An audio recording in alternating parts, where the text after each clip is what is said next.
नमस्कार मंडळी, विभूती दर्शन या यूट्यूब चॅनलमध्ये तुमचे सर्वांचे स्वागत आहे.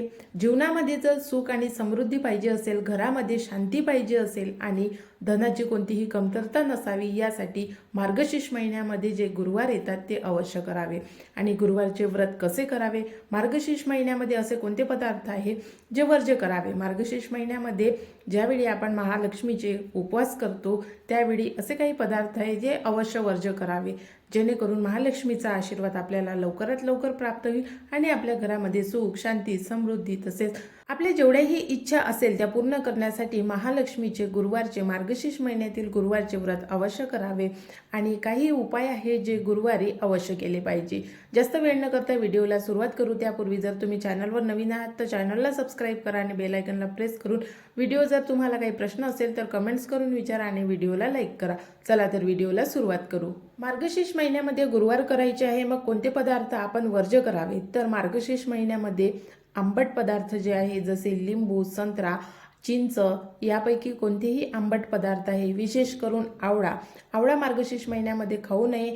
आणि कारण आपण लक्ष्मीचे उपवास करतो, लक्ष्मी आणि नारायणाचं म्हणजे विष्णूचा वास त्या आवळ्याच्या झाडामध्ये असते, म्हणून आवळा हा वर्ज्य करावा. आणि आंबट पदार्थ जे आहे ते मार्गशीर्ष महिन्यामध्ये वर्ज्य करावे. त्यानंतर जिरं सुद्धा मार्गशीर्ष महिन्यामध्ये वर्ज्य केलं जाते, खात नाही. तसेच मांसाहार आणि तामसिक पदार्थामध्ये अंडी येते, मच्छी येते.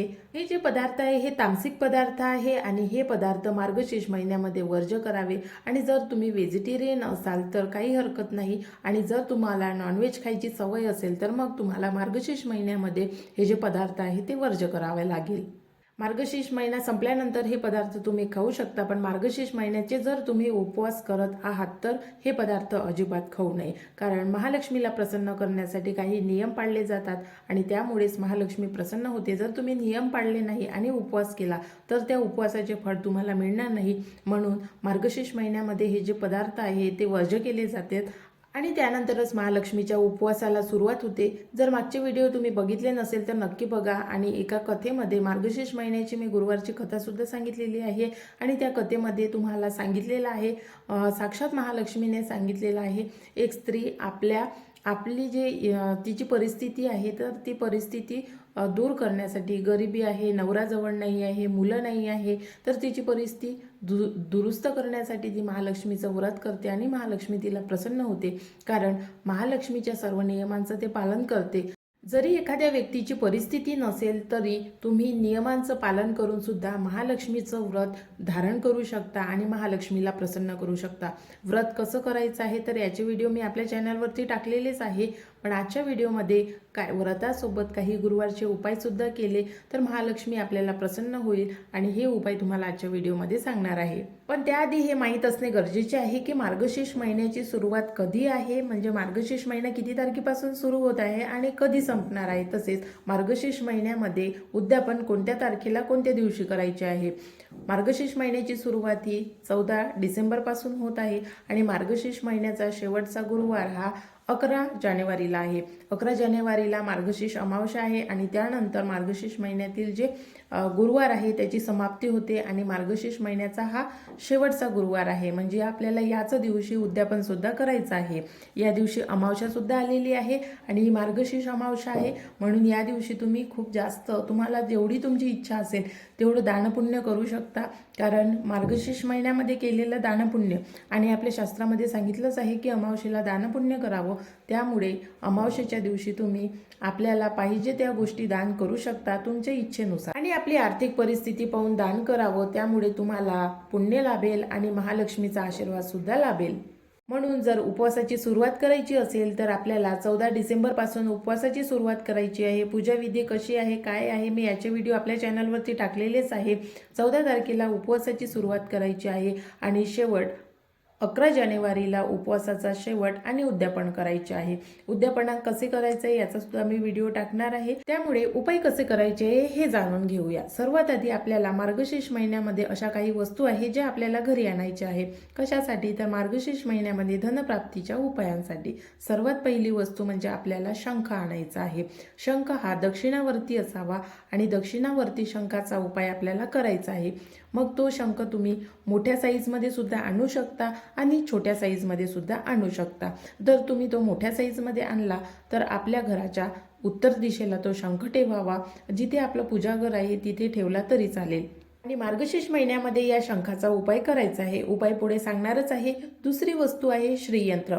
श्रीयंत्र हे 2 प्रकारचे असते. एक आपण धातूच्या प्लेटवर जे श्रीयंत्र असते ते पण बघितलेलं आहे आणि जे तुम्हाला व्हिडिओमध्ये दिसत आहे एक अशा प्रकारचं सुद्धा श्रीयंत्र असते. श्रीयंत्र हे विशेषतः धातूचं असावं, ते प्लॅस्टिकचं किंवा मग स्फटिकाचं नसावं. श्रीयंत्र हे नेहमी पंचधातूचं बनलेलं असावं. आता श्रीयंत्र हे पंचधातूचं बनलेलं आहे किंवा नाही हे कसं ओळखावं, तर आपल्या यूट्यूबवर तुम्ही बघा पंचधातूचं श्रीयंत्र कसं दिसते, कसं असते आणि त्याची ओळख काय, तुम्हाला त्याविषयी माहिती मिळून जाईल. आणि तुम्ही मार्केटमध्ये गेल्यानंतर त्या ज्या सर्व गोष्टी आहेत त्या बघा आणि श्रीयंत्र खरोखर पंचधातूचं बनलेलं आहे की नाही हे बघून खरेदी करा.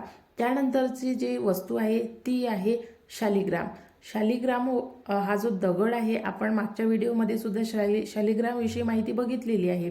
कारण शालिग्राम म्हणजे काय, तर शालिग्राम हा एक दगड आहे आणि तो दगड म्हणजे भगवान विष्णूचं रूप, भगवान श्रीकृष्णाचं रूप आणि भगवान शिवजीचं रूप म्हणून आपण त्या दगडाची पूजा करतो. आणि अतिशय पॉझिटिव्ह एनर्जी प्राप्त करून देणारा हा जो दगड आहे तो आपली इच्छापूर्ती सुद्धा करतो. कारण या दगडामध्ये पॉझिटिव्ह एनर्जी असते आणि ती एनर्जी आपल्याला ज्यावेळी आपण आपली इच्छा त्या दगडाकडे मागतो त्यावेळी अशी काही शक्ती असेल किंवा काय असेल मला माहीत नाही, पण तो दगड इच्छापूर्तीसाठी वापरला जातो किंवा त्याचे पूजन केले जाते. आता ह्या ज्या 3 वस्तू आहे त्या वस्तू आपल्याला मार्गशीर्ष महिन्यामध्ये खरेदी करायच्या आहे आणि त्यांचं पूजन करायचं आहे. कुंकुमार्चन हा जो शब्द आहे हा प्रत्येकाने ऐकला असेल आणि कुंकुमार्चन हे श्रीयंत्रावर केलं जाते. म्हणून आपल्याला मार्गशीर्ष महिन्यामध्ये आपण लक्ष्मीचे पूजन करतो. तर त्यामुळे श्रीयंत्र हे काय देते, तर श्रीयंत्र हे घरामध्ये भरभराट देते, समृद्धी देते आणि घरामध्ये लक्ष्मी नांदण्यासाठी किंवा लक्ष्मीचं आगमन होण्यासाठी मदत करते. म्हणून श्रीयंत्राचं पूजन हे मार्गशीर्ष महिन्यामध्ये दिवाळीच्या वेळेस किंवा जे गुरुपुष्पामृत योग असतात, रवी पुष्पामृत योग असतात, अशा योगावर श्रीयंत्राचं पूजन केले जाते. श्रीयंत्रावर कुंकुमार्चन केले जाते जेणेकरून आपल्या घरामध्ये लक्ष्मीचा वास व्हावा, आपल्या घरामध्ये धनवैभव धनसमृद्धी प्राप्त व्हावी यासाठी हे कुंकुमार्चन केलं जाते. कुंकुमार्चन कसं करावं, मंत्र कोणता बोलावा, तर तुम्हाला पुढच्या व्हिडिओमध्ये याविषयी सुद्धा माहिती सांगणार आहे. आणि म्हणून मार्गशीर्ष महिन्यामध्ये आपण महालक्ष्मीचे उपवास करतो, तर त्यासोबतच पूजनामध्ये आपण श्रीयंत्रावर कुंकुमार्चन करावं, हा पहिला उपाय आहे. त्यानंतर कुंकुमार्चन कसं करावं, मंत्र कोणता बोलावा, तर मी तुम्हाला पुढच्या व्हिडिओमध्ये याची माहिती सांगणार आहे. त्यामुळे चॅनलला सबस्क्राईब करून ठेवा. हा पहिला उपाय आहे. दुसरा उपाय आपल्याला शंखाचा करायचा आहे. शंख घरी आणल्यानंतर त्याला पूजनामध्ये ठेवायचं आहे. शंखाचं व्यवस्थित पूजन करायचं आहे. व्यवस्थित म्हणजे काय, तर सर्वात आधी शंखाचं पूजन करते वेळी पंचामृताने शंखाचा अभिषेक करावा. कारण शंख म्हणजे विष्णूचं रूप आहे आणि त्यामुळे आपल्याला विष्णूचा अभिषेक करायचा आहे. म्हणजे विष्णूचं प्रतीक म्हणून त्या शंखाचा अभिषेक करायचा आहे आणि त्यानंतर तो शंख पूजनामध्ये ठेवायचा आहे. पूजनामध्ये ठेवल्यानंतर त्या शंखामध्ये आपल्याला जेवढे आपल्या मुठ्ठीमध्ये तांदूळ बसेल एवढे तांदूळ घ्यावे. त्या तांदळाला हळद कुंकू वाहावं, एक फूल वाहावं आणि हे जे तांदूळ आहे त्या शंखामध्ये टाकावे आणि ते शंख पूजनामध्ये ठेवावं. मग ते पहिल्या, दुसऱ्या, तिसऱ्या, चौथ्या आणि पाचही गुरुवारी हा शंख पूजनामध्ये ठेवावा. 5ही गुरुवारी हे तांदूळ बदलवावे. 5ही गुरुवारी ज्याप्रमाणे सांगितलेलं आहे हळद कुंकू हा सर्वात आधी शंखाचा अभिषेक करा आणि जेवढे आपल्या मुठ्ठीमध्ये बसेल तेवढे तांदूळ घ्या, त्याला हळद कुंकू आणि पुष्प वाहा, धूप दीप दाखवा आणि हे जे तांदूळ आहे ते शंखामध्ये भरून ठेवा आणि पूजनामध्ये हे तांदूळ ठेवा. अशा प्रकारे हे तांदूळ आपल्याला 5 गुरुवारपर्यंत ठेवायचे आहे आणि त्यानंतर 5व्या गुरुवारी आपल्याला हे तांदूळ हळद कुंकू अक्षदा वाहून उद्यापन झाल्यानंतर आपल्या घराच्या तिजोरीमध्ये ठेवायचे आहे. जेणेकरून महालक्ष्मीचा आशीर्वाद सदा सर्वदा तुमच्यावर राहील आणि तुमची तिजोरी नेहमी भरलेली राहील. तसेच तुम्हाला शंखाचा आणखी एक उपाय सांगते. जर पैशाचा पाऊस पाडायचा असेल तर दक्षिणावरती शंख घ्यावा आणि त्यामध्ये दूध भरावं.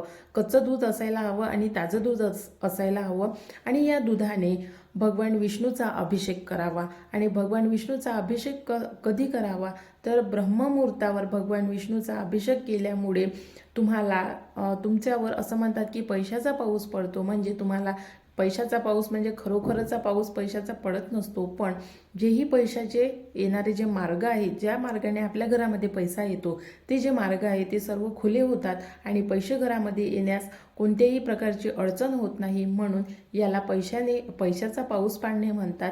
म्हणून ब्रह्ममुहूर्तावर कच्च्या दुधाने दक्षिणावर्ती शंखाने विष्णूचा अभिषेक करावा. आणि हा जो मुहूर्त असतो किंवा ही जे वेळ असते ही खरोखर दैवी शक्ती प्राप्त करणारी असते.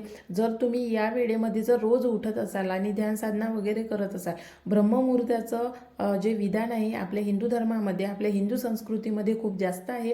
आणि असं म्हणतात की ब्रह्ममुहूर्तावर सर्व देवांगणाचा हा जो काळ असतो तो ब्रह्ममुहूर्त असतो, म्हणून आपली जेही इच्छा असेल ती या मुहूर्तावर पूर्ण होते. आणि तसेच दक्षिणावर्ती शंख जर तुम्ही मार्गशीर्ष महिन्यामध्ये भगवान विष्णूच्या मंदिरामध्ये जर दान दिला तर तुमच्या सर्व इच्छा पूर्ण होतात. म्हणून दक्षिणावर्ती शंखाचे महत्त्व खूप जास्त आहे. म्हणून मार्गशीर्ष महिन्यामध्ये दक्षिणावर्ती शंख अवश्य घरी आणावा. आणि जेही उपाय तुम्हाला सांगितलेले आहे ते उपाय अवश्य करावे. पण उपाय करताना आपल्या घरामध्ये कोणत्या चुका होऊ नये, तर आपल्या घरामध्ये मांसाहार करू नये, मदिरा पान करू नये आणि शारीरिक संबंध किंवा काम इच्छा ज्या आहेत त्या 1 महिना किंवा पूर्ण आपले जेही मार्गशीर्ष महिन्याचे उपवास आहे तोपर्यंत बंद करावे. ह्या ज्या काही बेसिक गोष्टी आहेत त्या गोष्टी विशेषतः लक्षात घ्याव्या. आणि या गोष्टी का करू नये, तर आपण आपल्या घरी जर पाहुणे येत असेल तर आपण आपलं घर किती स्वच्छ नीटनेटकं करून ठेवतो, त्यासोबतच त्यांच्यासाठी वेगवेगळे पदार्थ खायला बनवतो आणि एक पॉझिटिव्ह एनर्जी आपल्यामध्ये असते आणि आपण त्यांच्यासोबत व्यवहारसुद्धा तसाच करतो. तसेच आपल्या घरामध्ये जर आपण लक्ष्मीला आव्हान करत असू, आपल्या घरामध्ये लक्ष्मीचं आगमन होत असेल, तर त्यासाठी आपल्याला सर्वात आधी आपल्याला मनाची, तनाची आणि आपल्या घराची स्वच्छता करायला हवी, जेणेकरून महालक्ष्मीने आपल्या घरामध्ये वास करावा. यासाठी ह्या ज्या गोष्टी आहेत त्या गोष्टी वर्ज्य करावा. आणि मार्गशीर्ष महिन्यामध्ये काही पदार्थ जे तुम्हाला सांगितलेले आहे जे तामसिक पदार्थ आहे. तामसिक पदार्थ म्हणजे काय, तर ज्या पदार्थामधून उग्र असा वास येतो, त्यामध्ये लसूण सुद्धा येते, कांदा सुद्धा येते, तर हे जे पदार्थ आहे, अद्रक सुद्धा येते, हे जे पदार्थ आहे तामसिक पदार्थ आहे. तर या पदार्थांचा मार्गशीर्ष महिन्यामध्ये अवश्य वर्ज्य करावे, सेवन करू नये. त्यानंतरचा उपाय हा आपल्याला शालिग्रामचा उपाय करायचा आहे. शालिग्राम हा जो दगड आहे हा आपल्याला घरी आणून मार्गशीर्ष महिन्यामध्ये या दगडाचं आपल्याला पूजन करायचं आहे. आता पूजन केल्यानंतर याचा उपाय कसा करायचा आहे, तर मार्गशीर्ष महिन्यामध्ये शालिग्राम विकत आणावा, त्याचं पूजन करावं, विधिवत पूजन करावं. आणि हा जो शालिग्राम आहे याला आपल्या पूजन घरामध्ये पूजास्थानी स्थापित करावं. ज्यांच्या घरामध्ये शालिग्राम स्थापित असतो किंवा शालिग्रामचे पूजन होते त्या सर्वांच्या इच्छा, मनोकामना पूर्ण होतात असं म्हणतात. म्हणून शालिग्राम हा अतिशय पवित्र, शक्तिशाली किंवा इच्छा पूर्ण करणारा दगड आहे. म्हणून या दगडाचं पूजन करायला हवं. आणि कारण तुम्ही जर याचे नैसर्गिक गुणधर्म बघितले असेल तर याचे नैसर्गिक गुणधर्म हे तुम्ही गुगल सर्च करा, गुगलवर शालिग्रामची विशेष माहिती येते, तर ती माहिती वाचा. याचे नैसर्गिक गुणधर्म काय आहे, ह्याच्या नैसर्गिक गुणधर्मामुळे हा दगड पवित्र, शक्तिशाली आणि पूजनीय बनतो. म्हणून ज्यांच्या घरामध्ये शालिग्रामचे पूजन होते अशा घरामध्ये माता लक्ष्मीचा वास असतो. कारण शालिग्राम म्हणजे काय, तर भगवान विष्णूचा फोटो आणि माता लक्ष्मीचा फोटो किंवा मूर्ती ही फार क्वचित घरामध्ये होते आणि यांचं पूजन होते. असं म्हणतात की मूर्त्या घरामध्ये ठेवू नये, म्हणून आपण फक्त महालक्ष्मीचा फोटो किंवा मूर्ती, छोटीशी मूर्ती पितळीची असेल, चांदीची असेल, सोन्याची असेल, प्रत्येकाच्या घरामध्ये वेगवेगळी मूर्ती असते, पण भगवान विष्णूची मूर्ती किंवा फोटो हा प्रत्येकाच्या घरामध्ये असेलच असं नाही. म्हणून भगवान विष्णूचं प्रतीक म्हणून शालिग्राम हा आपल्या घरामध्ये अवश्य असावा. तर अशा प्रकारे मार्गशीर्ष महिन्यामध्ये आपल्याला हे जे उपाय आहे हे उपाय करायचे आहे. मार्गशीर्ष महिन्यामध्ये तुम्ही अवश्य एखादा शंख भगवान विष्णूच्या मंदिरामध्ये दान करा. तसेच मार्गशीर्ष महिन्यामध्ये तुम्ही कोणत्याही वस्तूचं सुद्धा दान करू शकता. आणि अमावस्येला केलेलं दान हे अतिशय महत्त्वाचं असते, त्यामुळे अवश्य दान करा. आणि महालक्ष्मीचे उपवास, व्रत अवश्य नियमाने पूर्ण करा. तर आशा करते तुम्हाला आजचा व्हिडिओ आवडला असेल. आणि तुम्हाला जर काही आणखी उपाय विचारायचे असेल, काही माहिती विचारायची असेल, तर ते तुम्ही मला कमेंट्स करून विचारा, त्याबद्दल मी तुम्हाला संपूर्ण माहिती देईल. म्हणून आजच्या व्हिडिओला लाईक करा आणि हा व्हिडिओ जास्तीत जास्त लोकांसोबत शेअर करून चॅनलला सबस्क्राईब करून बेल आयकॉनला प्रेस करा.